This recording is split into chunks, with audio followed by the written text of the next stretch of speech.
In a normal situation, Coach Pearl and I would be talking all things college basketball. Dating back to when President Obama was our president, I proudly voted for him twice, even though I'm a Republican.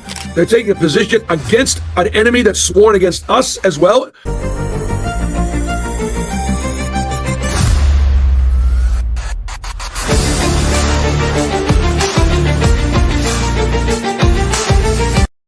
Welcome to Think Big with Michael Zellner podcast. Joining me today for episode 165 is Auburn Head Basketball Coach Bruce Pearl.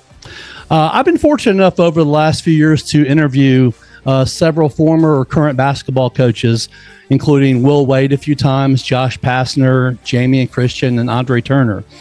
In a normal situation, Coach Pearl and I would be talking all things college basketball because I love basketball. However, we're not living in normal times. Everything right now is anything but normal. And this time, we're not going to talk about basketball. We'll be able to hopefully do that in the future, but that is not going to happen today. I reached out to Coach Pearl because over the last 8 months, I've seen him on television and I've heard him on the radio several times talking extensively about what happened on October 7th, 2023 in Israel, when more than 1,200 people, including mostly civilians, some were beheaded, raped, brutally attacked, and murdered, who did nothing wrong, and well over 100 kidnapped. And we don't know how many of those people are still alive that are there right now, kidnapped still. He graciously agreed to come on the podcast today to talk with me about this and hopefully give our audience a new and different perspective than maybe from what they've heard on television or the radio. I know after watching and listening to him over the last 8 months in several interviews that I've learned a lot myself that I was not even aware of. So, Coach Pearl, thanks for joining me today. Michael, it's great to be with you, and I look forward to, having a dialogue about something that you and I are both very passionate about, and that is the survival of the state of Israel and the tremendous challenge that exists right now in the Middle East, the political implications, the horrors of war, and our right and our privilege and our blessing to have been able to return back to our ancestral homeland and in some way have this dialogue turn to something that's very hopeful and very positive for those of us that have been to Israel. And I've been blessed to have been there the last 5 or 6 years in a row. She is doing wonderfully, and she is an absolute miracle. And it's been a blessing from God. And we hope that we can get on the other side of this horrible war and live in peace and prosperity. Absolutely. Coach, after October 7th happened, you started speaking out immediately. I saw an interview you did with Outkick's Dan Dockich, where you told them that Hamas, Hezbollah, and the Islamic Jihad are actually being funded by the United States taxpayers. You gave a very rational explanation of this with Dan. I thought this would be the right place to start today with you sharing with our audience what you meant by your thoughts in that statement. I think I agree with you, Michael. I think it's a great place to start, and thank you for helping guide me through this conversation. In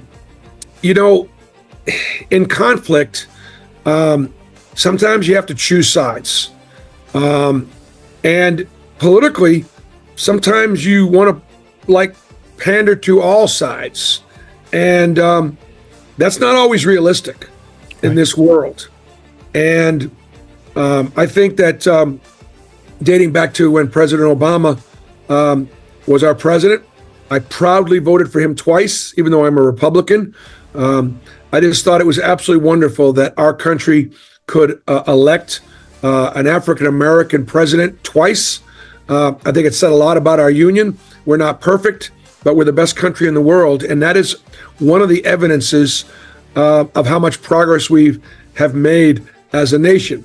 That said, I disagree with so many of his policies, particularly his foreign policy, and particularly his treatment of Israel.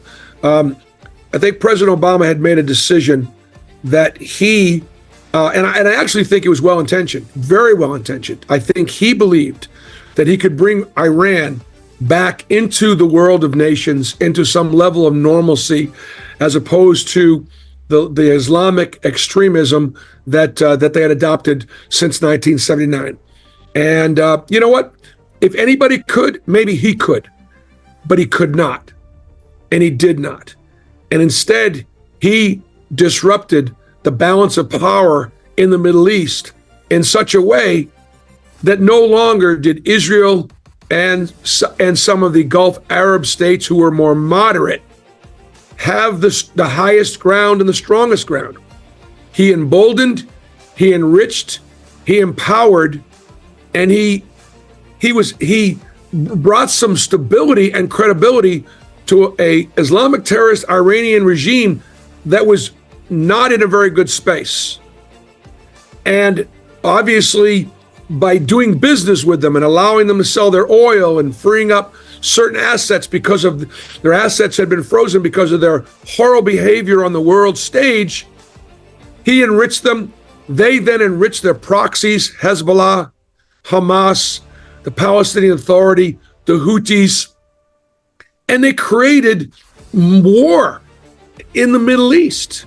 Now, President Trump came in and he immediately examined where we were with the JCPOA and that treaty. Again, let's just say well-intentioned by President Obama and his team. And I'm a basketball coach talking like obviously President Obama knows more than I do about the situation, but you know what? I'm not sure. Like, in other words, you're gonna get into a peace treaty and a nuclear treaty with somebody you flat out can't trust and know that you can't trust and think that that you're not going to be in a position where you can verify whether they are or they aren't following the rules, so on and so forth. And as Prime Minister Netanyahu said, this is a roadmap to Iran getting a nuclear weapon, not preventing them from getting it. And Netanyahu was right. Trump examined it, looked at it, said, wait a second. We're paying them to pay the Palestinians to pay terrorists to murder Jews? Wait a second. This pay to slay? Who's funding it? We are. This needs to stop. Where is Hamas and Hezbollah getting all their weapons? Where are they getting? Where it's coming from Iran? Well, why are we funding Iran? President Trump turned some of those decisions around, defunded the terrorists in Iran, and as a result, their power diminished. As a result, the Abraham Accords were allowed to be born because now the moderate Arab states saw, hey, the United States is taking a strong position in this direction. They're taking a position against an enemy that's sworn against us as well as Israel. This is a good time to get involved. Let's normalize relationships with the Israelis. And then President Biden came in and unfortunately went back to President Obama's policies and started to once again, even if it was well-intentioned, begin to fund Israel's sworn enemies. And look where we are today. It's such a scary situation, and I want to. I voted for President Obama twice too, and being more Republican for sure in my lifetime. And felt the same way that you did. And I just felt like that there were several times where, he sort of threw Israel under the bus. Well, I think that the United States, and it's not just under Democratic presidents, because we've had presidents like Ronald Reagan and George W. Bush that limited some of the things they provided to Israel. Sure. They've always allowed Israel to be strong enough to defend herself, but never allowed Israel to be strong enough to defeat their enemy. Right. And I think October 7th put us in a position where Israel is now overwhelmed and completely fatigued by just simply being on the defensive. That ship has sailed, and the Israeli population has never been more unified in recognizing that after 75 to 77 years of trying to make peace with their Arab neighbors, the Gazans or the Palestinians in Judea and Samaria, or whatever leadership is in Lebanon, that you have to at some point recognize that that your enemy, your sworn enemy, people that want you dead, that want your land from the river to the sea, people that don't allow Jews to live in their countries, are not interested in peace. They're not interested in two states. They're interested in one state. They're interested in destruction and the death of the Jewish people, and they want it all. And so therefore, Israel cannot survive just simply being on the defensive. And it's sort of, obviously combination of breaks my heart and is putting on a tremendous toll in the Middle East right now, that the Biden administration will not trust Israel to defeat Hamas and eliminate the ability for Hamas to be able to govern and be able to rule militarily. And that would seem like an absolute no-brainer. This is not hard. But because we have a presidential election that's coming up in November, President Biden is more for peace and more for an immediate ceasefire, even if it means that Hamas and Israel's sworn enemies surrounding it are allowed to survive this war. And that is just, I don't believe, no longer an option. I agree. You said, quote, "Not since World War II has the world been this dangerous. I don't like to be divided, but here's the deal. If Iran wants to call out Israel and for the destruction of Israel, and they've been saying it since 1979 when the Shah was removed, I take them at their word for it. This is a Holocaust. This is a crime. And now what's about to take place has nothing to do with the revenge. This is not about revenge. What Israel must do now is nothing about revenge. It's about survival," unquote. There are a lot of people who get this and understand exactly what you mean, but then there are a lot that don't or refuse to comprehend it. What do you say to those people? Well, as it relates to what we say to people, Michael, we're never going to change the hearts and souls and minds of our sworn enemies. What we must do is protect ourselves, know who they are, and when presented with the opportunity, defeat them. What we need to do is we need to speak into the people that are uncertain. One of the great problems that we have in this country is education. We are afraid to teach people to love their country because that somehow would make us, either a racist or the fact that we say this is a perfect union. This is not a perfect union, but it's the best. It's the best country on earth. We don't make our kids stand at attention and Pledge of Allegiance in every school in this country like we used to. Right. When you're a child, and the homeroom bell rings and you go to your homeroom and the PA announcement comes on, and the first thing you do every day is stand at attention. You put your right hand over your heart, your left hand behind your back, and you pledge allegiance to the flag. As a first grader, that registers, and you do it every day. Right. You may not know why the flag is so important. All you know that it must be important because we do it every day. Those lessons are obviously not being taught. And so just like the situation in Israel, the fact that we are still calling for two states, or the fact that we are willing to call Judea and Samaria the occupied West Bank, the way that our country will still call 1 million Jews living in Judea and Samaria settlers. Settler. I'm a settler in Auburn, Alabama. Is that right? Is that who I am? No, I'm an American citizen. I'm a Jewish American citizen living in the prettiest little village on the plains in Auburn, Alabama. I'm no settler. And neither are the Jews that are living in their ancestral homeland. Oh, wait a second. Hebron, that's a settlement? Well, guess what? That's where the cave of the patriarchs is. That's where Abraham, Isaac, Jacob are buried. That's where Abraham's family is. He paid for that land. Just read your Bible. He overpaid for that land, and Jews don't like to overpay for anything. And they overpaid for that land, so nobody would ever dispute that Hebron or part of Hebron, was his. And so, it's really, really difficult to get a pulse on on where we are. All we got to do really is just focus on what is the truth and the reality on the ground. What is the biblical prophecy? Okay, and really, really, truly focus on those two things. Let's go back a little bit for a minute to June 1967. The Six-Day War began, and you were visiting your grandfather, Jack, a Ukrainian immigrant who had escaped the Nazis. You talked about sitting on your pop-pop's lap watching TV with him. You said, quote, "I was 7 years old and I asked him, 'What are you watching on television for? What are you watching television for, Pop?' And he said he was watching the 6-Day War on the news, and he was afraid to go to sleep because he was afraid that when he woke up, Israel wouldn't be there. I began to see how important it was to him," unquote. Thankfully, Israel went on to win that war. But every single day since then, they've had to continue to fight for their freedom.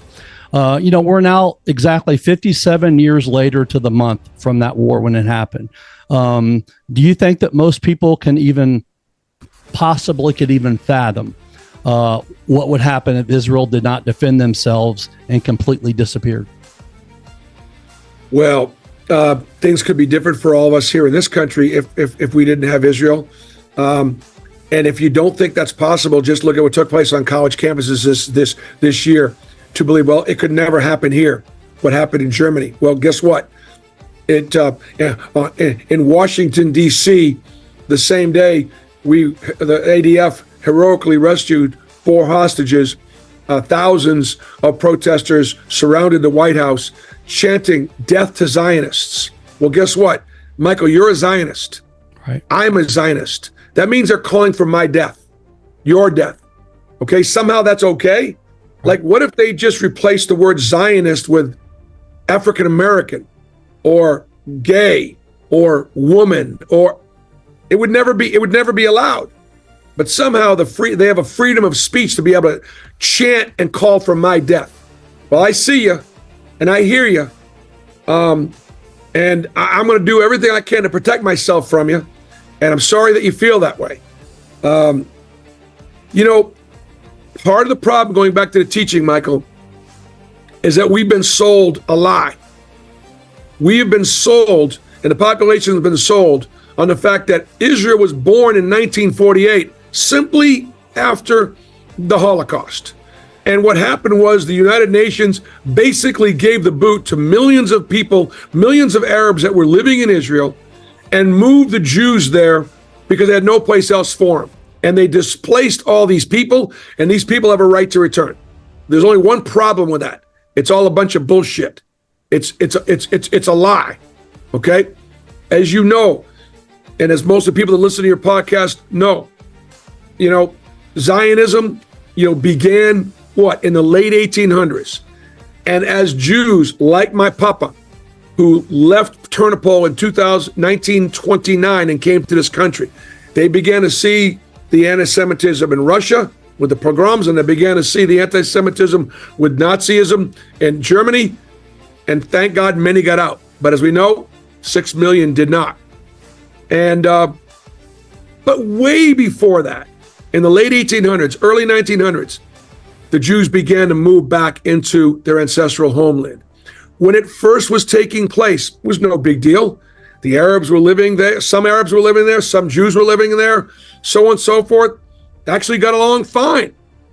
But as more and more Jews began to enter what was then the Ottoman Empire in that area, it became a bit of a concern for the Arabs. Like, holy cow, one Jewish family is one thing, 20 Jewish families another thing. The Jews there began to do business. They began to develop the land. They began to turn into the land of milk and honey. And all of a sudden, the Arabs said, wait a second, if we don't do something about this, we're going to lose this, because they did not want to live next door to Jewish people. They didn't want the Jews to be their neighbors. This conflict lasted throughout the early 1900s, all the way through World War I and World War II. And it was such a mess that the British finally said, you know what, Muslim game, we're out of here. You crazy Jews and Arabs, you guys can have at each other. We can't even begin to deal with what you're dealing with. And so what had happened, the United States said, okay, fine, you're out. We're going to make this little parchment of land, Israel. We're going to make this little parchment of land over here, Palestine, and you two figure it out. And as you know, the day after Israel was born, all 5 armies from Lebanon and Syria and Jordan and Egypt, they all attacked Israel. And they told the Palestinians and the Arabs that were living in Israel at the time, hey, you need to leave. Just give us a week or two. We'll kill all the Jews, and then you can come back. Well, what happened was many Arabs stayed, and they didn't listen to them. And as a result, there are 2 million Israeli Arabs right now living a great life in Israel. But there were Arabs that left. There were Palestinians that left. And they fled because they wanted the Jews killed. And they wanted to return back to a land that that was Juden-free. And guess what? They got beat. They got their asses beat. And you know what? We've won every war, and we're still here, and we're not going anywhere. And no, you do not have a right to return now. No, you don't. You don't have a right to return. This is no longer your land. This is no longer your country. Now, you want to live here in peace? You want to live in Jenin? You want to live in Ramallah? You want to live in Ariel? You want to live in this area? Great. But you're going to live under these laws. And you're not going to allow to be terrorists. And you're not going to allow to be having an intifada. And you're not going to, no. That's just not an option. We wouldn't allow it. No country in the world would allow these pockets of communities of Islamic extremists, radicals, Hamas, Palestinian Authority, Islamic Jihad, who call for the death of the country of Israel and every Jew in it. Nobody would put up with that. Absolutely. You said, quote, there are 9 million people in Israel, 6 million Jews, and you just talked about some of this here. Ironic, 3 million Arab, live together, tiny, small area. You look at Syria, Lebanon, Egypt, Jordan, the countries that surround Israel, almost 99.9% Arab, just a trace of Jews and some none. So I don't want to hear about Israel being an apartheid state. It's a democracy. It's actually an aircraft carrier for the United States right there in the Middle East, unquote. All those Arab countries that surround Israel, besides having no Jews living in them right now, they won't let the Gazans or Palestinians, they don't want them in there. They won't let them come in. And the big reason why is because they don't want to have to deal with it. They don't want to have to deal with that terrorism. Why do you think that the United States is trying to put, besides the obviously political reasons you talked about, why are they trying to put conditions on what Israel can and can't do? And why do you think, obviously, besides what I mentioned, is it just those Arab countries? Are they not opening their doors because they're afraid of what those people are going to do when they get there? Well, Michael, I think a couple questions to that. First of all, President Biden has been historically a good friend of Israel's. He has. He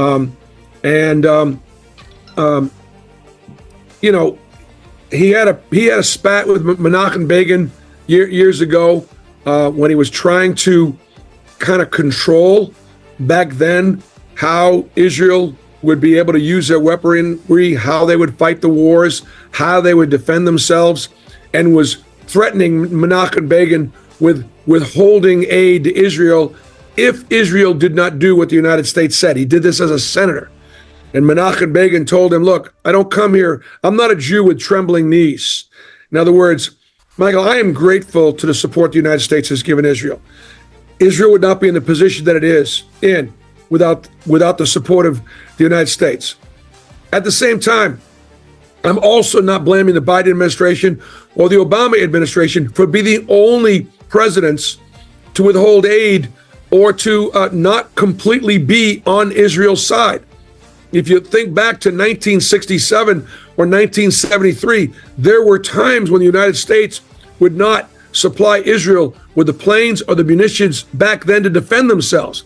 Israel had to buy a bunch of old French aircraft and reboot them to be able to fight some of the wars. So in other words, this relationship has been good, but it's not always been perfect.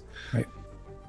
I thank the United States for being an ally of Israel's back in the 60s and 70s or 80s, because that was not a difficult thing to do. Israel was not a wealthy country. It did not have any oil. It didn't have much to trade with. And because of United States' support, not always overwhelming, but support, Israel was able to survive. But it does concern me now that the United States still is trying to manage how Israel governs and how Israel chooses to defend themselves. And I understand that war is a horrible thing. Nobody likes to see civilians being killed. The Palestinians, there are innocent Palestinians in this conflict. There are Palestinians that are imprisoned in Gaza. There are Palestinians that are in prisons in Judea and Samaria. because of their leadership. We must defeat the leaders of Hamas, Islamic Jihad, Hezbollah, and even get changes in the corrupt Palestinian Authority. And we must find a way to look for new leadership. And the only way you're going to get new leadership is you either defeat the current leadership. If we allow traces of remnants of Hamas to exist, as soon as Israel pulls out, they're going to continue to come out of the woodwork and they will continue to rule. Israel must decimate them to the very best of the ability. They must capture or kill their leadership. And then the combination of the United States, the Gulf Arab states, and Israel must be able to find a way, just like post-World War II Germany, to rebuild, re-educate, and provide those people, the Palestinians or the Gazans, with the opportunity to have a better life. Now, this is way easier said than done. Sure. It bothers me that our country continues to say to Prime Minister Netanyahu, what's your roadmap? What's your plan?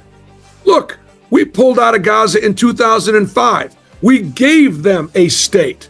Right. We gave them a state. And what do they do with it?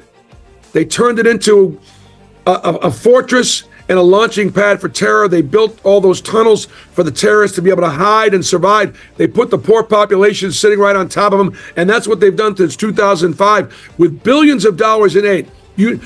Gaza could have been Dubai, or could have been what the UAE did. But instead, they were obsessed with the land and obsessed with their Islamic extremism and not living in coexistence with the Jewish people. Why should Netanyahu have to be the only one to come up with a plan for the Palestinians? Because like you said earlier, there's a reason why Egypt didn't open up their borders. Because the Jordanians at one time took the Palestinians, and again, most of the Palestinians are actually Jordanian or Egyptian. And what happened? Yasser Arafat went to war with King Hussein of Jordan. He mobilized his people, he mobilized his terrorist organization, and they were at war with Jordan.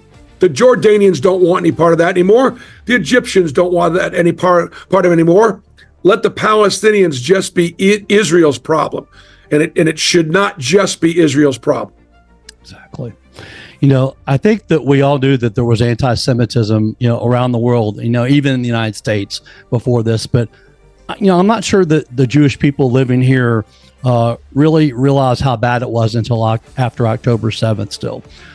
This is prevalent, especially on college campuses, where in many cases we have radical professors teaching kids their ideology and what they believe is the truth, and not actually true history. Teachers are, these students are easily influenced by these teachers because, they look up to them. They're their teacher. They think, oh yeah, they're going to tell me the truth. They wouldn't lie to me.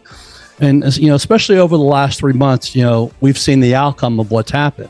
You said, quote, we don't teach our kids in these universities, like you said, what a great country it is, the incredible opportunities available to everyone. And so they're all rebels without a cause. Go live somewhere else and see just how incredible this place is. So we've got this crazy woke, anti-American, anti-flag part of our population. What do you believe is happening on these campuses? And is there anything that we're going to be able to do to change it? It's a great question, Michael. The Palestinians and their leadership are really not very good at a lot of things, but they're really good at propaganda and they're really good at lying. It's a part of their culture. And they have intentionally filled our universities with teachers, professors, some leadership that are anti-Zionist, that are anti-Semitic. They don't believe anything that we've said here today. They believe a completely different story, and that's what they're teaching, and that's what they're selling. So much to the point that even after October 7th and the murder of 2,100 innocent Israelis, somehow they were able to justify that because of the Nakba, or because of the occupation, or because of the apartheid, or because of the colonization. There's only one problem with that. None of it's true. It's just not true. The facts of the matter are, again, you go back to the diversity of the population in Israel. I don't know what the percentage of population are homosexual in Israel, but it's 20%. Let's just say it's 20%. That means it's a tolerant nation. Women's rights are incredible in Israel. And we've got some, obviously Golda Meir was the beginning, but to be a woman and have the opportunities of a lifetime, man, you can't do that in the Arab world. Right. You would think female college students would be looking at the treatment of women and be able to say, why am I supporting this ideology? Instead, I should be supporting Israel, where there's freedom to express yourself. The protests that Israel had back last summer, where there was protests against the government for what Prime Minister Netanyahu was trying to do to the judicial side of things, and the protests were massive, but they were peaceful. They were an exchange of different ideas. There weren't calls for death and destruction and intifada, which is murder, or from the river to the sea, which is genocide. That wasn't taking place. So what's happened on these college campuses, these kids have been taught about that there's apartheid. They've been taught about an occupation. Well, apartheid it certainly existed in South Africa. That was the one that would be the most known. Is there racial profiling in Israel? You better believe there is. You better believe there is, okay? I'm not proud of it. I don't think Israel's proud of it. But when you are standing at a bus stop, and it's the same bus stop that 10 years ago was blown up by a Palestinian terrorist, or when you walk into a pizza joint, or you walk into a synagogue. I am 64 years old. I've never been to shul or temple without a police officer standing outside my synagogue, and he's not there to park cars. He's there to make sure that a terrorist doesn't walk in there and throw a grenade and kill us while we're praying. Does that happen in churches? Does there have to be law enforcement to protect, people in a mosque? No. Every Jewish community center in this country has got barbed wire and has got security guards. And why? Because there are Jews in there. It's flat out not the same thing. And these young people are rebels without a cause. They should be rebels. They're young people. They want to change things for the better. The problem is they've been sold to goods, but they've been sold, and been brainwashed, just like the population. Okay, you don't think it's possible? You don't think it's possible through social media and through education to brainwash your population? Just go back to 1936, 1937, 1938, the rise of Nazi Germany. It was through social media. It was through government policy. It was through brainwashing a society of Germans, well-educated, many of whom, to think it was okay to murder 9 million people, 6 million Jews, gypsies, the Christians, political opponents, the handicapped. And they did it. Why do you think it's so impossible to then teach our young people to be willing to do the same thing? I've seen many interviews where some of the students actually did talk. A lot of them wouldn't talk, and we know that some of them are paid protesters. Most of them, George and Alex Soros funded. But sometimes they ask them, what river and what sea is it? They don't know. Where's Israel and Gaza on a map? They don't know. They're just out there protesting, some of them just to be protesting something, and they have no idea what they're talking about. Yep, that's correct. But in response to October 7th, how is the curriculum in this country going to change? And here's what I would say to all of your listeners. In the state of Alabama, we have mandatory Holocaust education in middle schools for every Alabama student. What have they got in Tennessee? I don't know. What have they got in Georgia? I don't know. It's your responsibility to go to your local community and ask the question of your school board. Are we teaching the Holocaust in the middle school or in ninth grade? What point? And if the answer is no, then why? When October 7th took place, it took place on a Saturday, obviously Shabbat. We all woke up Sunday morning and we began to read about it. We had no idea the extent of the atrocities that took place. It took us days or weeks to even understand it. But 8 days later, on a Sunday, every NFL team had a moment of silence, and every NFL team called out in some way, shape, or form the atrocities that took place on October 7th, 8 days earlier. Now, you could say that was private industry, of course, privately held NFL teams, maybe some Jewish owners, maybe some Jewish sponsors, but they did it. How many college campuses had a moment of silence? How many high schools before a Friday night football game had a why? Why was it so difficult to be able to say this was wrong? And the answer is because we're afraid to teach the truth, because we might piss some people off. And that's our problem. So you know what? In some ways, I don't blame these kids. I don't blame as much as others blame them. I blame me. I blame you. I blame us for not teaching what needs to be taught about loving our country throughout its failings, or understanding what's actually taking place in the Middle East. You get out a map of the Middle East and the Arab world, and it's 99.9% Arab. And you got this little teeny pocket of Israel, the Jewish state, where there are only 2/3 of the people living there are Jewish. Man, these are dangerous, dangerous times. But we got a couple things going for us. Number one, God is with us. God is with the Jewish people. He's made promises. We are in covenant with him. And he has saved us over and over again. And the enemies, many of those enemies are no longer there. Nazi Germany's not there. The Roman Empire isn't there. The Ottomans aren't there. The Turks are different. The Persians aren't. We ain't going anywhere. We're not going anywhere. And we're going to survive. And the challenge that I have for your listeners is this.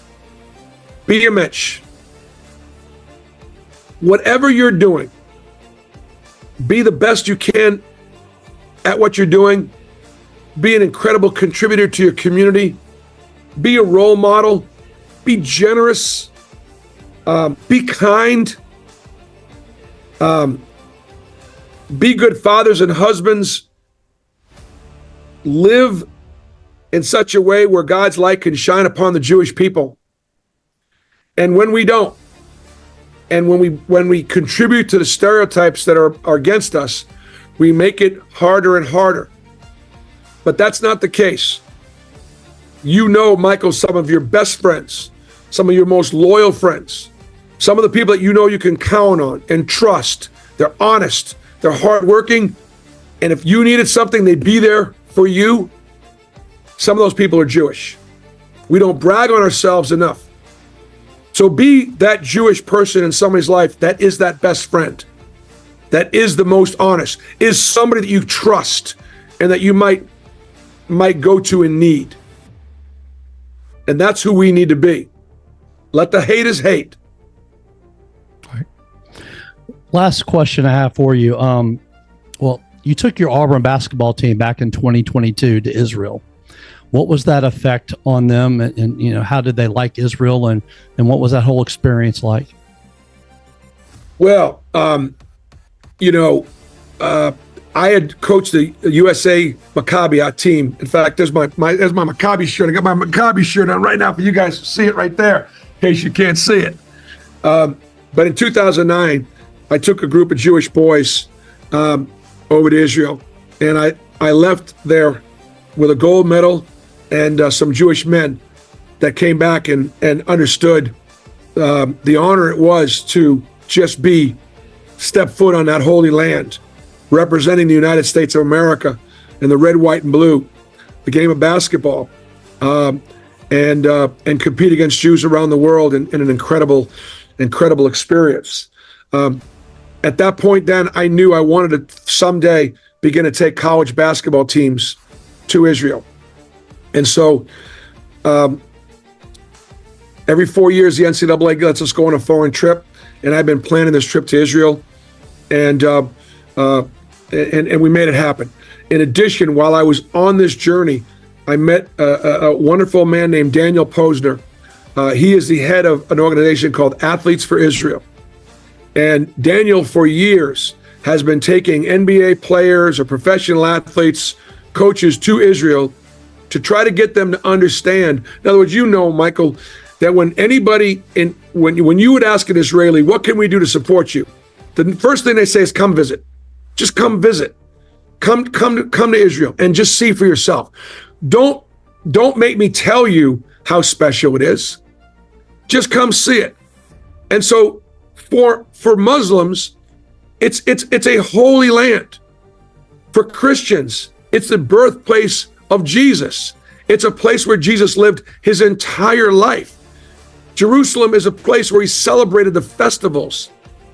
It's the Galilee is the region where he ministered, and he grew as a student, and the Holy Spirit just has all those Christians coming to Israel and feeling the power of Yeshua there at that time, knowing they're walking where their God walked. Only in Israel can you experience that. And obviously, for us, it's where our beginnings were. Right there where the Temple Mount is where Abraham was willing to sacrifice his only son to demonstrate his loyalty and his love and his faith in our Father God. That's why Abraham has been he's my number one favorite guy, because I just wish I had his faith. And I wish I trusted God as much as he trusted God. And that's what Israel is right now. You talk about free Palestine. Israel has never been more free than it is right now for all faiths. And yet, if Hamas or if the Palestinian Authority or if the Arab world were in charge of Israel, there would be no more visiting the Garden of Gethsemane or the Church of the Holy Sepulchre. There would be no more visiting the Western Wall. Between 1948 and 1967, when Israel survived the war in 48, they lost East Jerusalem. Well, guess what? East Jerusalem is where the Palestinians want their capital. East Jerusalem also happens to be where the Western Wall or the Wailing Wall resides. Do you think if that was their capital, Jews would be allowed to pray at that wall? The answer is no. The city of David was buried underneath East Jerusalem.